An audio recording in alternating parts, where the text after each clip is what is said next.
So my name is Heather Smith. I'm a marriage and family therapist. I work over at Counseling Services. This is Drew Zaitzoff. I'm just going to introduce you. Thank you. He's a psychology intern over at Counseling Services with me, and we're going to talk to you about surviving finals. Final season is upon us. So today we're going to cover some time management and study skills, managing your test anxiety, managing your stress, and self-care, which is very important. So if you guys have any like scrap paper with you, go ahead and take out a little sheet of paper or like on your phone or whatever. We're going to do a little quiz real quick about time management. Hey there. Go ahead and sign in right there.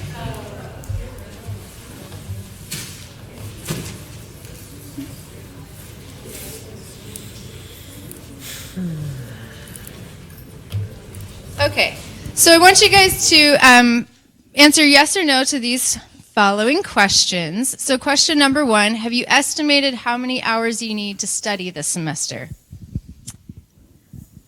Yes or no. Number 2, do you tend to complete your assignments on time? Number 3, have you estimated how long it takes to read one chapter in each of your textbooks? Do you begin to work on long-term assignments at the beginning of the semester? And bonus points if you do. Do you make lists of things to do in your head rather than on paper? Yes or no? Do you participate in social activities even when you know you should be studying? Do you schedule time to study for your exams? Do you have a job that requires more than 20 hours per week? Do you know exactly what tasks you're going to do when you sit down to study? And number 10, do you do the assignments from your favorite class first? So write down your answers for those real quick, or just keep a mental tally. And if we were going to score that, I would have you give yourself a point for each yes answer for questions 1 through 4. A point for each no answer on 5 and 6. And then, let's see here. I think 7, I have to double check. 7 should be yes, 8 should be no, 9 should be yes, and 10 should be no. So does anybody feel brave enough to share their total score? Anybody?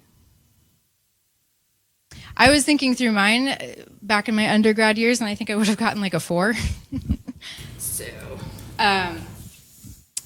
So that is just like a little exercise to show where maybe you can use some improvement, things you can think about as far as managing your time, getting ready to take on finals week or at least finish your classes strong. And a lot of them are things that, like I said, I know I didn't think about when I was in that place.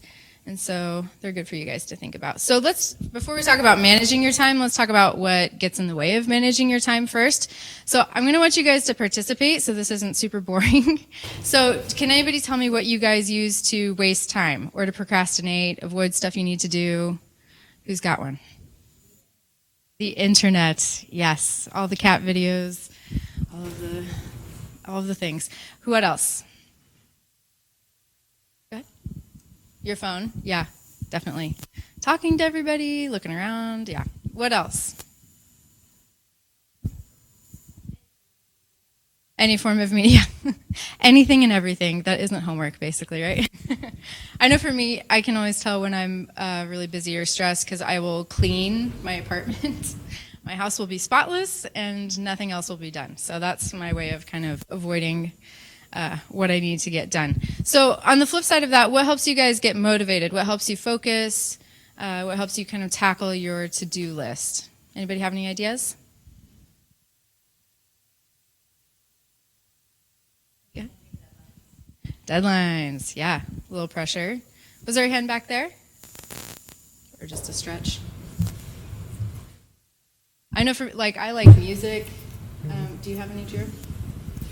For helps me get motivated, Eye of the Tiger is actually a great song to study by.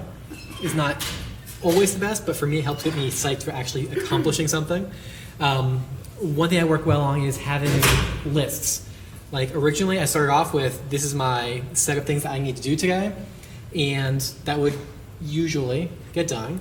But being able to put time on this list, like, this will take 1 hour, I will do that between 5 and 6 o'clock. Being able to actually be specific about when I'm trying to do something gets me motivated, as opposed to, I have all this stuff I need to do, and then I'm up at 11 o'clock writing notes for this presentation. Just putting that out there. But I've watched 10 seasons of a show on Netflix. Yes, Netflix is really dangerous. All right, show of hands, who has Netflix? Yeah, that's about what I thought. Yep. It's the best and worst thing ever. Okay, so some practical tips for managing your time.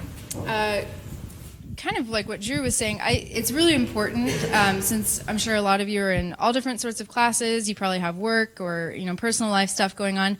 It's important to have one place where you keep all of those deadlines, all of those things you have to get done together. So having like your different syllabi, in a different folder here, a different folder there, that can get really confusing, and it can be hard to kind of keep track of all of the different assignments that are coming due. So having like a planner or a calendar where you can kind of combine all of your different things you have to get done is really helpful to keep it straight in your mind, I think.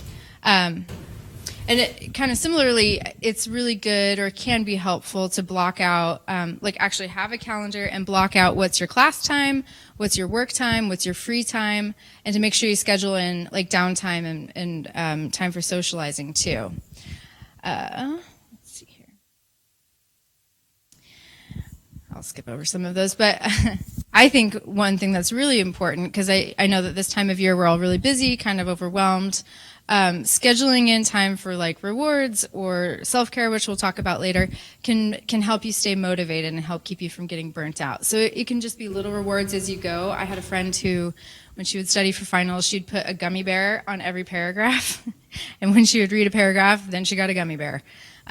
So that's, a little motivation you can use. Or maybe, if I get this assignment done and turned in, then I can go home for the weekend, or I can go out with my friends, or I can do whatever would make you happy.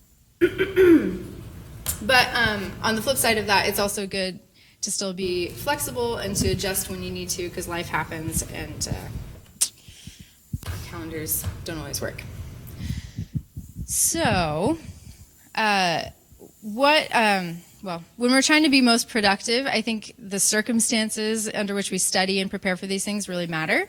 So do you guys have a sense of whether you're more productive like earlier in the day or later in the day? Can you raise your hand if you're like an early bird? I like to study early in the day. Okay. And how about I do better at night? Like I study at night. So yeah, nice, like half and half. I'm probably a night person. Yeah. How about noise? How about does noise help you? Raise your hand. No, not many of you guys. Does noise distract you? Yeah, that's most people. And then it's good to think about where is the best place to study. Sometimes like home or your bed is the easiest and the most comfortable, but not necessarily the most productive. So maybe going to the library or even just to the kitchen table can be really helpful. And it's good to know if you prefer being by yourself so you can laser focus and get things done at your pace, or if you're more of like a social creature where you benefit from studying in groups or consulting with other people. And does what you wear matter? Do you do better if you dress up a little bit? Do you do better if you feel more comfortable? Like these are all kinds of things you can think about when you're preparing to study. And you can read those other ones on there. So when you're preparing for the exam itself, I realize kind of every class is different, every test is different. Some classes it's more of a project, and so these might not work for every situation. But there's some good tools you can use when they do apply. So it's helpful to make a list of kind of the major topics in the course if you have a comprehensive final, to try and get sort of that macro view of what's been going on in the class, what you've learned. And then for each of those topics to summarize and kind of hit the major subtopics, if you will, just to get a sense of those. And then go over them and go over them. Some people make probable questions like, oh, this will probably be on the exam. I'll make up questions for myself. I wouldn't do that, but some people swear by it. So those can all be helpful ways to review the material, especially when there's a lot of it. Other helpful things that I think people don't think about a lot of times is that Talking with other people right before the exam and right after the exam can actually make you more nervous than just kind of trying to stay in the zone. It's good not to psych yourself out and freak each other out when you're going into a hard test. That can actually make you perform worse. And we'll talk more about this later, but getting enough sleep, relaxation, nutrition, all those things, that's crucial. That's really, really important. I would say sleep is probably most important, but that's just me. Thank you.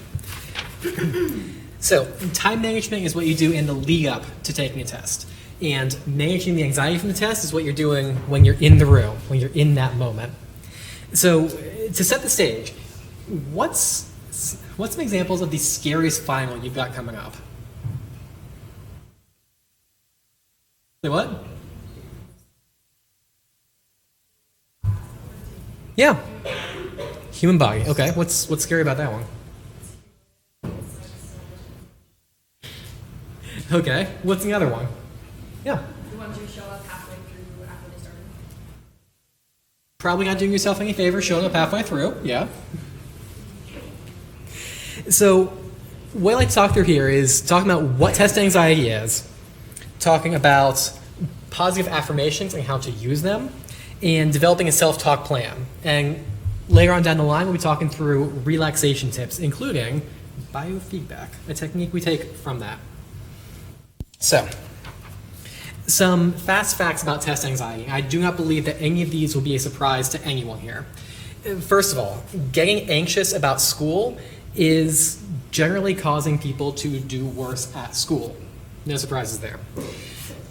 But anxiety is frequently managed by good study skills. Like, yes, we get worked up, we get nervous, we get scared, but preparing, getting ready for the test, doing proper studying rather than doing what I do and putting things off until 11 o'clock at night, that helps to alleviate that anxiety. Finally, excessive anxiety, excessive worrying is correlated to not doing well. You're spending all of your energy worrying about how you're going to do on a test. You're not spending that energy doing well on the test. So I want to ask you guys, what is worrying too much? What's that look like for you?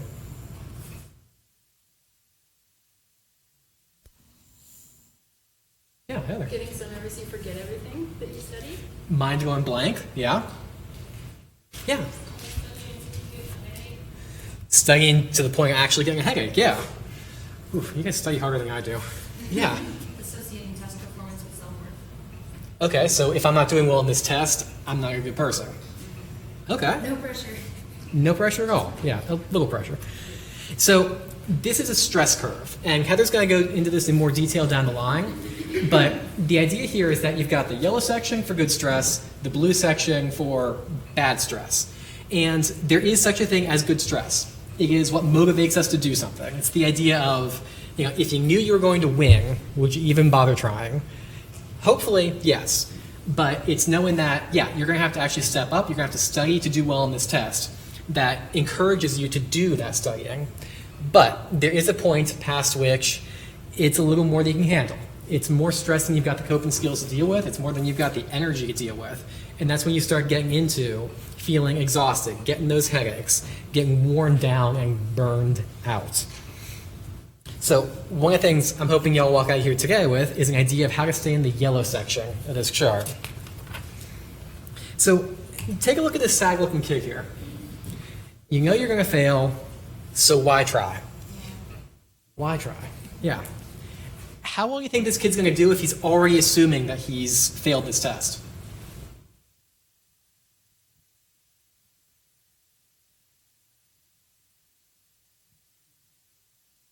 Probably kind of bad. Yeah. This is what we call negative cognitions or hostile thoughts. This idea of it's automatic, it's right there, this isn't going to go well. I am going to do badly, I am going to fail this test. And that creates what we call self-fulfilling prophecies. You get this idea of, I'm going to do badly on this test, and so you spend all your energy worrying about how you're going to do on it rather than studying or performing, or maybe you just avoid it completely. And then you go through, you try and take this, but you can study well, you avoid studying, whatever, and that results in you actually not doing well.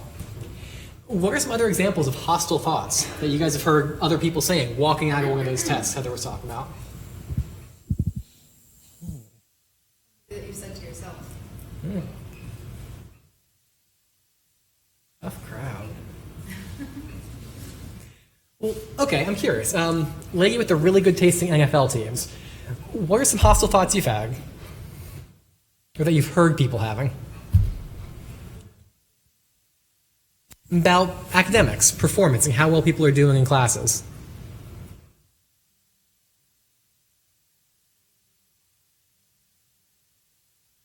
Okay, yeah. Teacher didn't show me. I wasn't able to be prepared very well.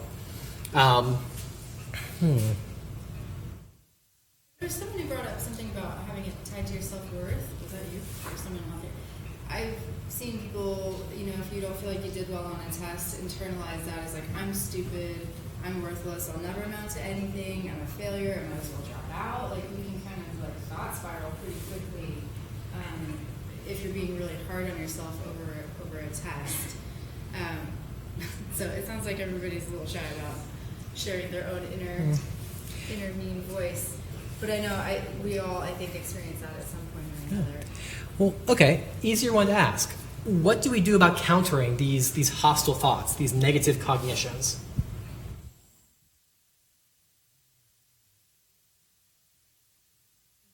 Yeah. Positive cognition. Positive cognitions, okay. What's an example of a positive cognition?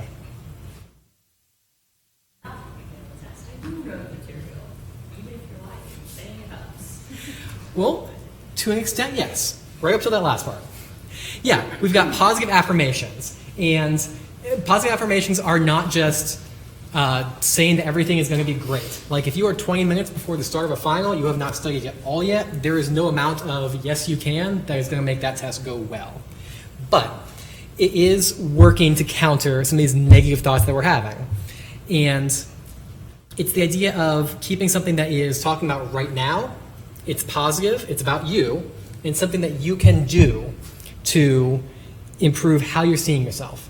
My thinking is that these hostile thoughts, we practice them all the time. You get these dozens, hundreds of times a day sometimes, where it's, I'm going to do bad on this test, I'm not great at this, I'm not prepared, this is going to be me going into this test and failing it, and then my parents are going to hate me, and my friends aren't going to talk to me, and then I'm going to get thrown out of school, and my parents are going to let me live in the garage for a little bit until they send me out and I have to live in the streets. And yeah, it's that kind of catastrophizing. But it's catastrophizing that we are okay with, that we practice all the time without even meaning to. So these positive affirmations, they are things that we have to practice deliberately. Because yeah, as a rule, we are diligent, determined students who will absolutely drive ourselves into the ground for our classes. We're in the habit of looking in the worst side, so we need to practice looking at ourselves a little bit better. Yeah. So I want to practice that a little bit here.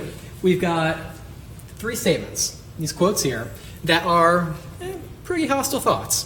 What do we got? I'm going to freak out when I take this test. I am horrible at studying. My mind will go blank when I take this test. How would you make positive affirmations, positive thoughts and statements about that instead of these negative ones?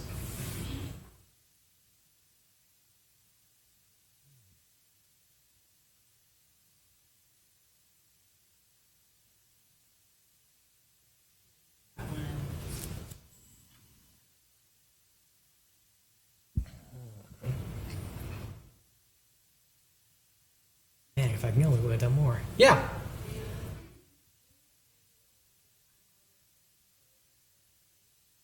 Okay, so I'm not horrible at studying. I'm good at this particular thing. I'm good at reading. Yeah. What else? Yeah. Yeah.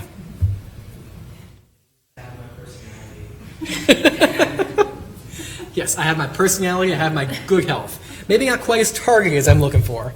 But yeah, this idea of, let's see, what's for first one? I practiced and I studied. I'm as ready for this test as I can be.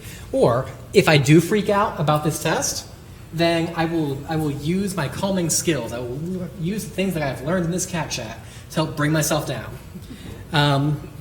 Let's see, for the second one, there are things about studying that I'm not good at, but I am good at reading. Yeah. If I begin to panic while I'm taking this test, I will use my calming techniques to manage my anxiety until I'm able to sit down and actually do it, instead of sitting there and wallowing in the, oh shit, taking a step back and getting yourself good. So I'm going to argue that for most things in life, it's good to come in with some kind of plan. And how you approach a test is no exception. So the first point is figuring out what the hostile thoughts that you're having are about yourself, about your performance, and figuring out what positive affirmations can be useful in countering those. Then once you actually get the test, start the thing right away. I know, speaking for me personally, I will sit there and stare at the first page of that for a good long while until I can work myself up to actually starting to look at the questions, because that's me being scared, and that's a roadblock for me. Once you get it, flip through the entire thing. Check out what all the sections are, figure out what it's asking you to do, how much time you should be allotting for each part. I did have one test where I was looking at it. It was 3 pages, kind of flipped through it quickly. I was like, oh, this isn't too bad. I flipped through it a little too quickly because I did not realize that it was actually printed front and back, which meant I had significantly less time than I initially thought I did. Bit of a crush at the end. Going through these sections of the test is not an opportunity to engage in these hostile thoughts. I know I talk with folks sometimes and it's like I flipped through and I got to the last page of it just looking, and I found that there were some problems there that I could not do. And that got me really scared right there. It's like, no, what we're doing at this first step is figuring out what is there to prepare for it, not necessarily getting hung up for later. Reading the directions and working your way through all the questions that are there. If there's one that you're not getting, skip it. Come back to it later. It is better to miss that one than to miss every other one after it, because you spend the rest of the test trying to figure out how to do that one single item. And finally, when you're done, go back and double check your work. That is one that I had to learn real hard, because when I didn't feel good about a test, I would end up not going back and double checking. I don't even want to see that. I want it to be done. And because of that, I was making, honestly, kind of stupid mistakes that a simple read-through would have caught. So in talking about how to manage stress in general, I'm going to hand this back to Heather.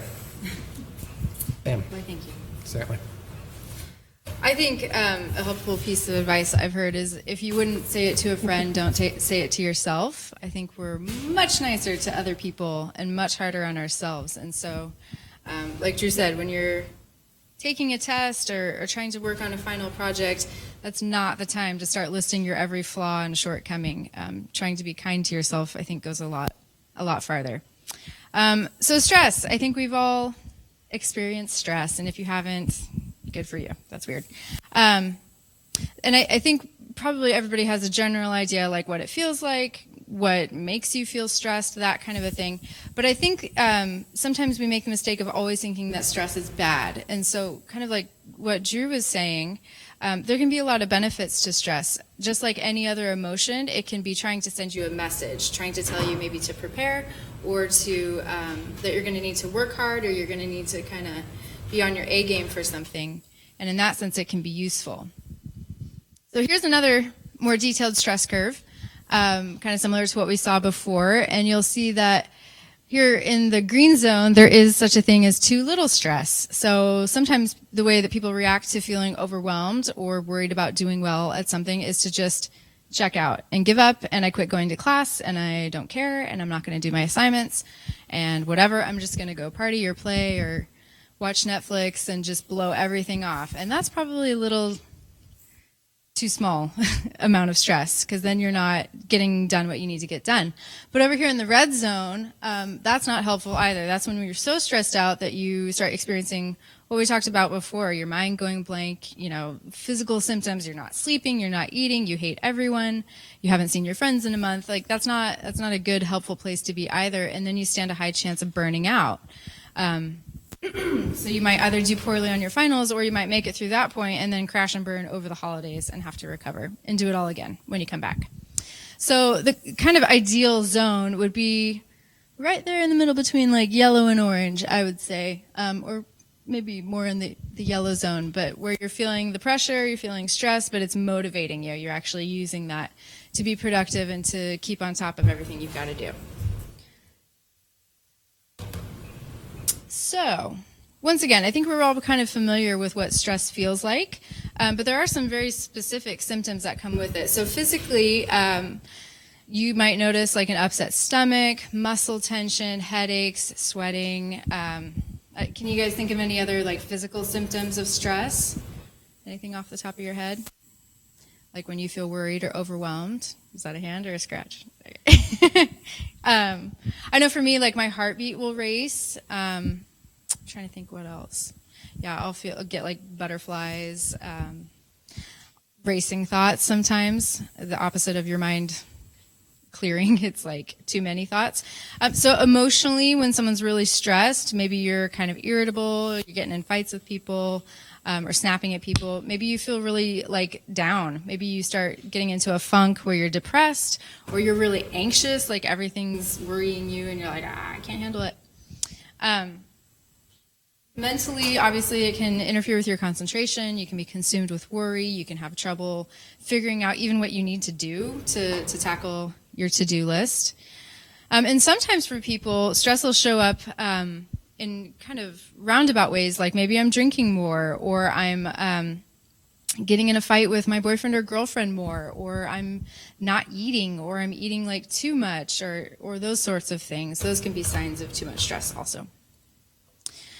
So I'm going to show a quick, like a 7-minute clip on how to make stress your friend, and then we'll go from there.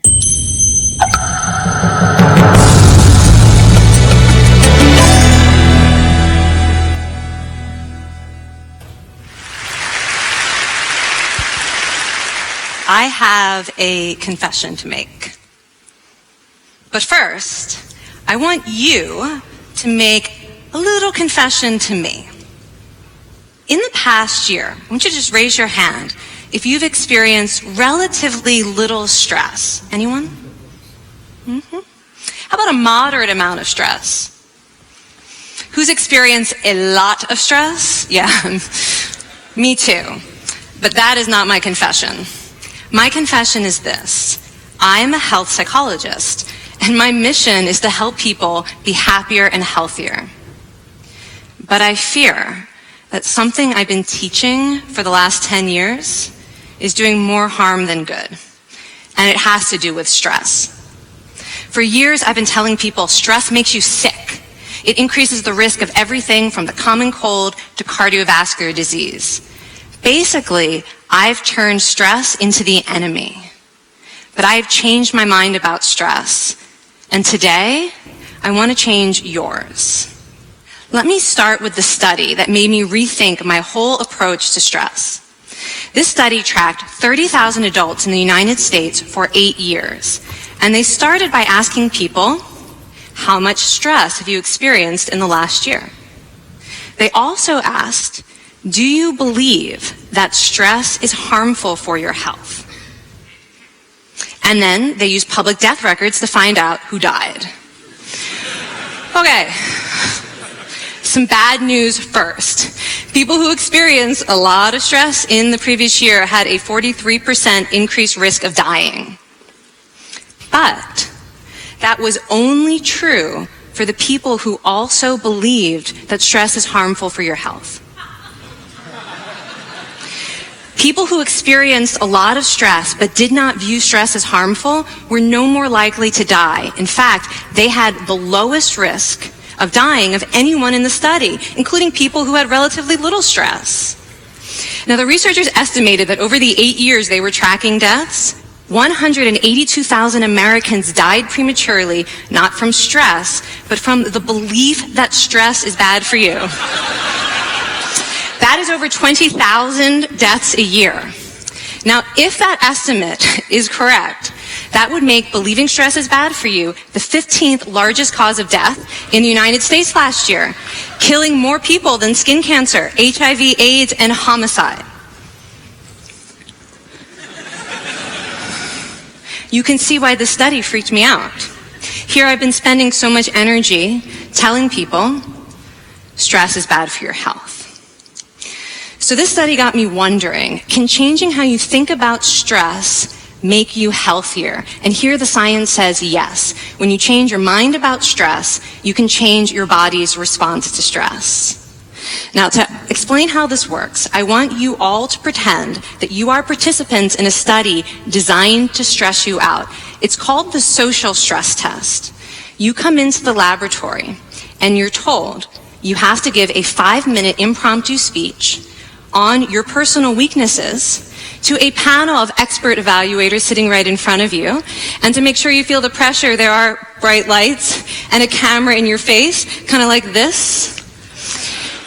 And the evaluators have been trained to give you discouraging nonverbal feedback, like this.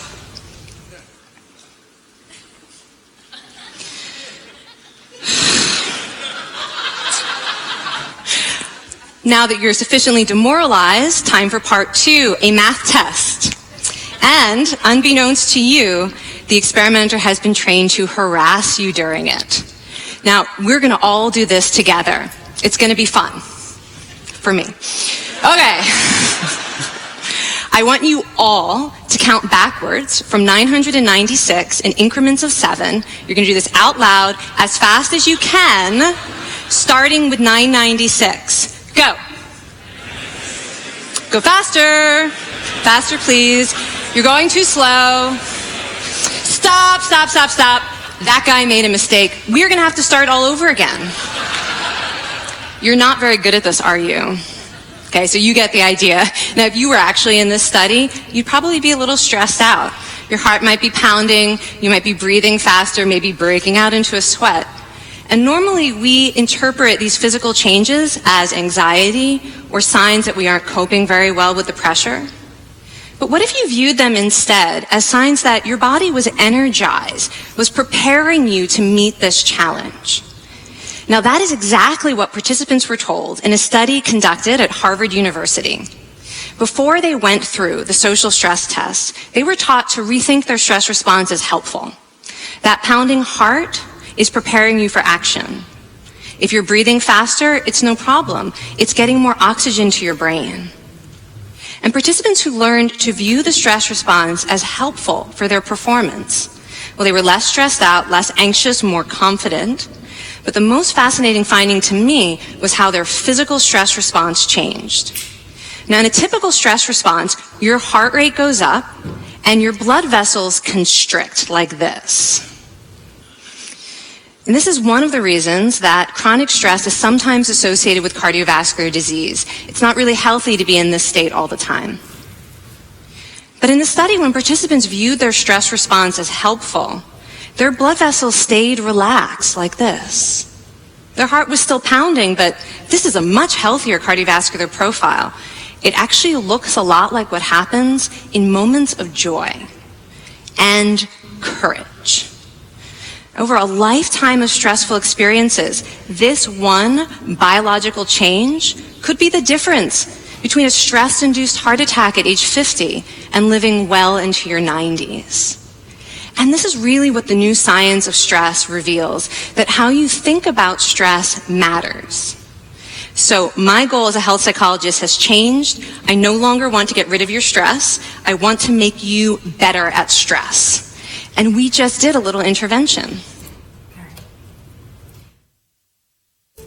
So like I was saying before, our stress can be empowering almost. It can send us a message. It can tell us like, okay, it's time to prepare. It's time to, be on guard or to perform at a higher level. And in that sense, you can harness that to make you better at whatever it is you're trying to do. But how you look at it matters. So Drew will talk more about this, but a big part of managing your stress is first recognizing that you're stressed, being able to kind of check in with yourself, like, oh, I'm feeling sick, I'm feeling tired, crabby, whatever. And then counteracting that with healthier behaviors. So maybe you need to be getting more sleep, like taking or pulling all-nighters, multiple nights a week. It's not cool and it's not sustainable. You're going to burn out that way. So maybe you need to be going to bed earlier, getting more sleep. Maybe you need to eat better. Maybe you're like living on a power bar a day, and that's just not cutting it. Exercise is a really important part of regulating stress, regulating anxiety, and it can be really helpful with depression as well. So that one's pretty crucial. Reaching out to other people, talking to other people about, just like your concerns, your life, that can be really, really, really helpful. We do better, I think, when we have strong connections with the people around us, and we do worse when we try to keep everything on our shoulders and keep it in and just manage it ourselves. So it's also good to limit your junk food and caffeine and alcohol intake. I mean, I don't know how realistic that is during finals week, but, if you can exercise some discipline, that's good. And Drew will tell you more. Thank you. So after Halloween, a week or two, I like to start asking students what they're doing for themselves, because I've worked in a couple different colleges, universities, and it seems like the lead up to Thanksgiving, and very quickly after Thanksgiving finals, people start having difficulty taking care of themselves. It's like I was saying, we are diligent, we are determined, we are great students, and it seems to me that a lot of time the thing that falls on the wayside to make sure that we meet our deadlines and write our papers is ourselves. So, we've got 10 strategies here for broad areas of things you can do to help manage stress and reduce stress. I'd like to talk about these first three first. The rest of them we have specific slides for. But finding hobbies. What do you guys do for fun? What do you do for you?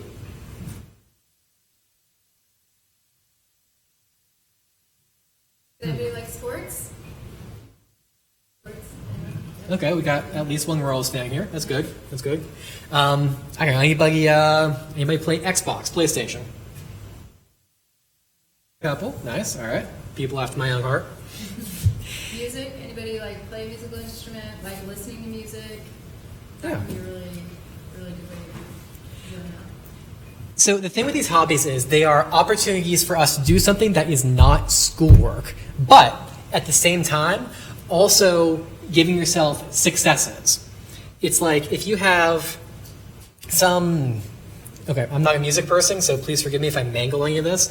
If you're doing some piece of music and you're playing it on your musical instrument, somebody name a musical instrument, please. Piano. Playing it on your piano. Thank you.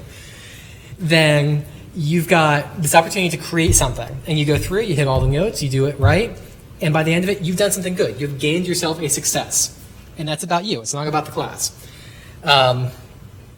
Well, going on here, pampering yourself. A lot of times when I ask the question about what do you do for you, I get this blank look and sometimes a nervous chuckle, because it ends up being not that much. A lot of times it's just, I don't have time to watch the most recent episode of You're the Worst, or whatever show you happen to like, because I have to get this paper done. And it's a long time to go from that period, sometime after Halloween till finals, without doing anything for yourself. And I know, speaking as someone who has been in graduate school for more years than I care to admit, you can start feeling really hollowed out by the time you get to the end of finals. Because, you're dedicating so much to your classes and to your papers and your work that there's nothing left. You get home, you kind of look at your parents and just kind of look straight through them. You got that 1,000-yard stare going on.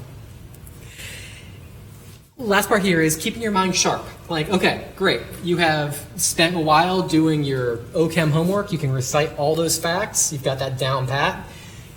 Take a break. Try and think about something else for a little bit. Do a Sudoku. Keep your mind working in a different way.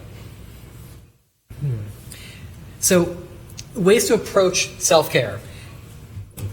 First idea is being aware of what the stressors you have are and how you react to them.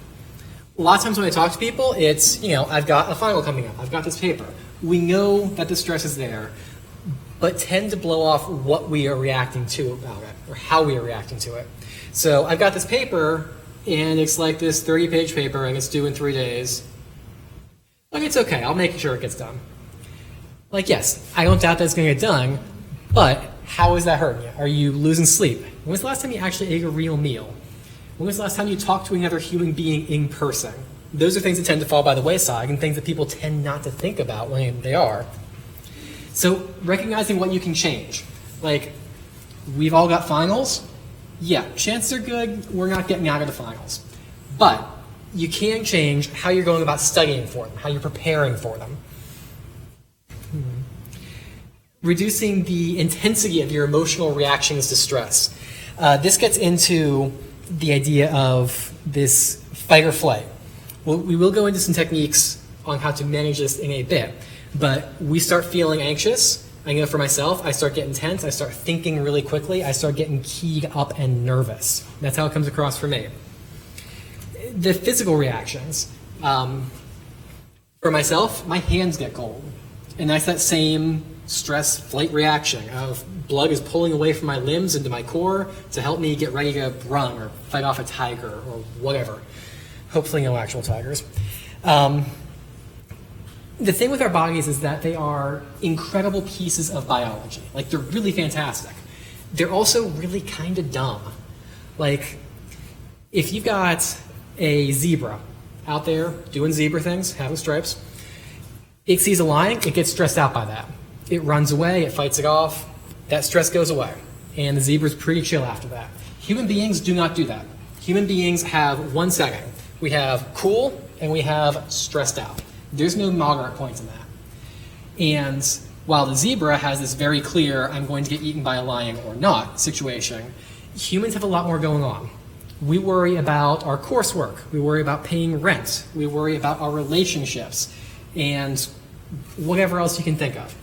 And because of that, we tend to keep ourselves in an elevated level of stress for much longer than that chill zebra. Problem with that is, bodies only deal with that for so long.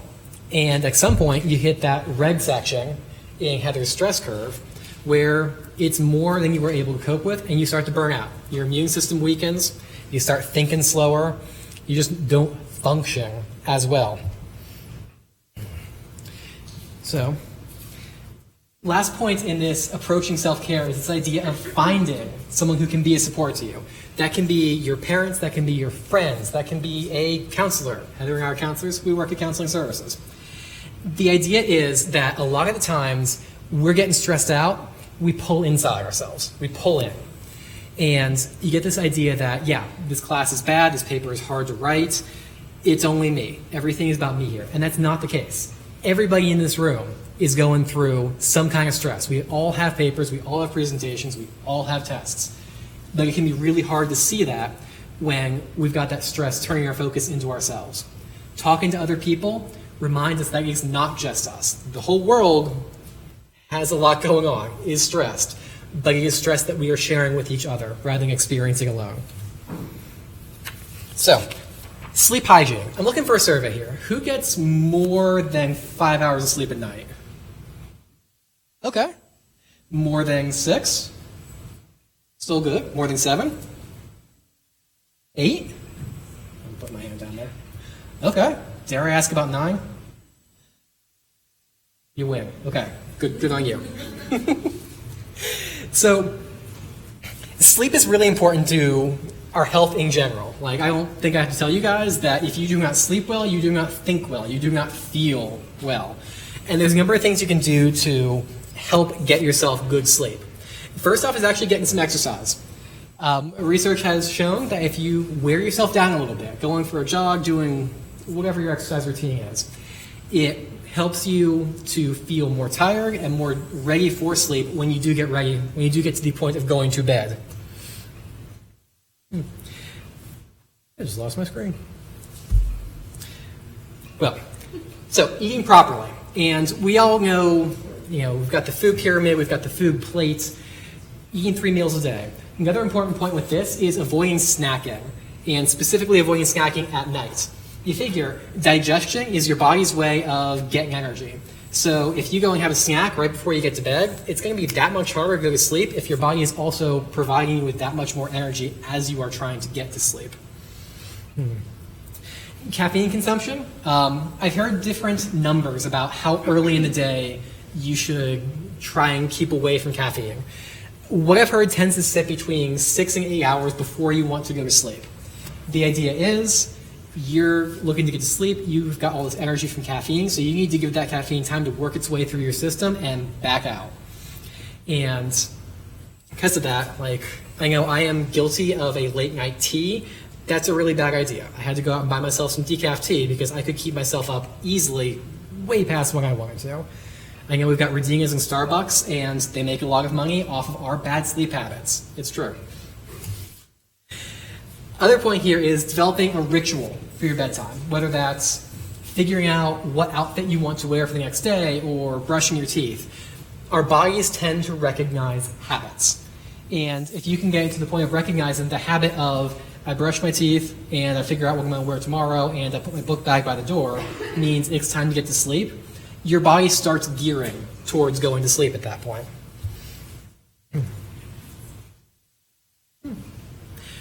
Okay, so moving a little more quickly than I thought. Well, okay, I'm actually going to skip over towards mindfulness. Who can tell me what mindfulness actually is?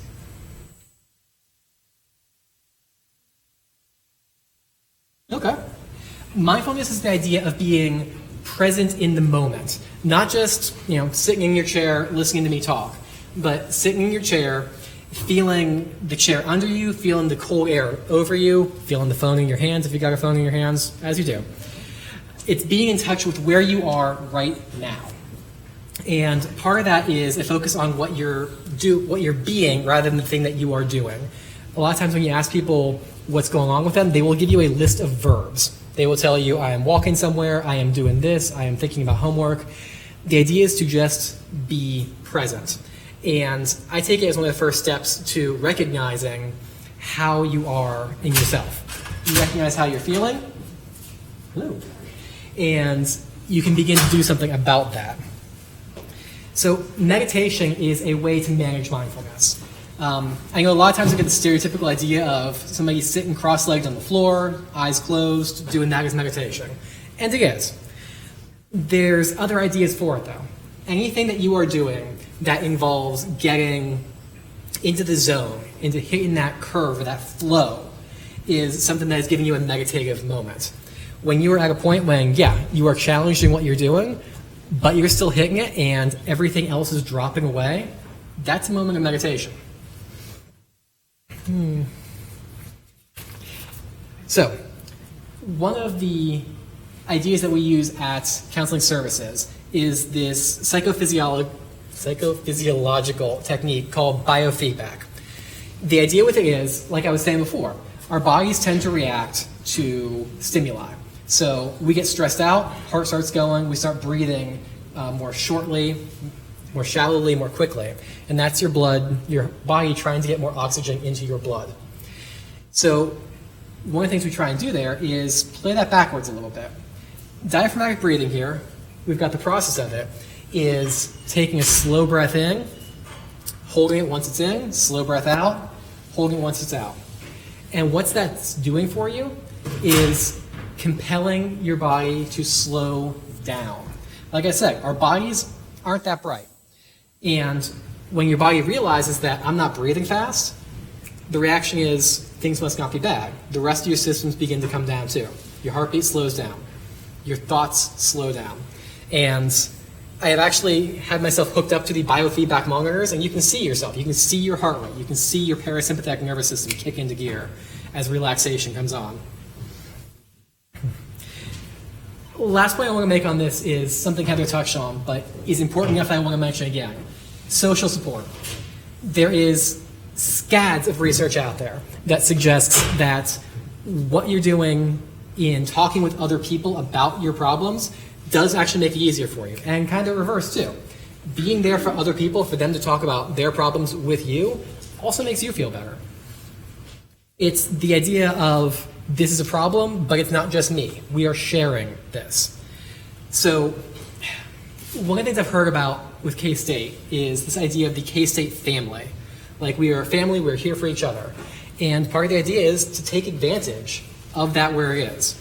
So whether that's friends that you already know, people that you are meeting at games or at the Derby or imaginary tigers, whatever, they're all useful for helping you get a sense of what's going on with you and how to bring it back down.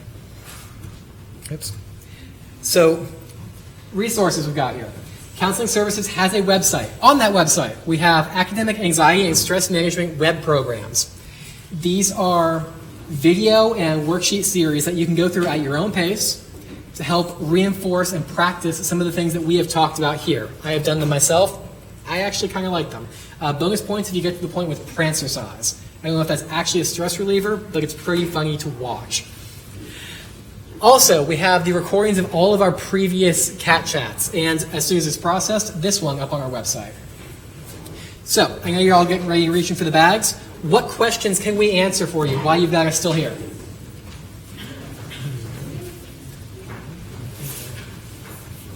All right. Well, thank you all much for coming out. If you haven't signed in, please do so up here. Thank you. We've got flyers for everyone.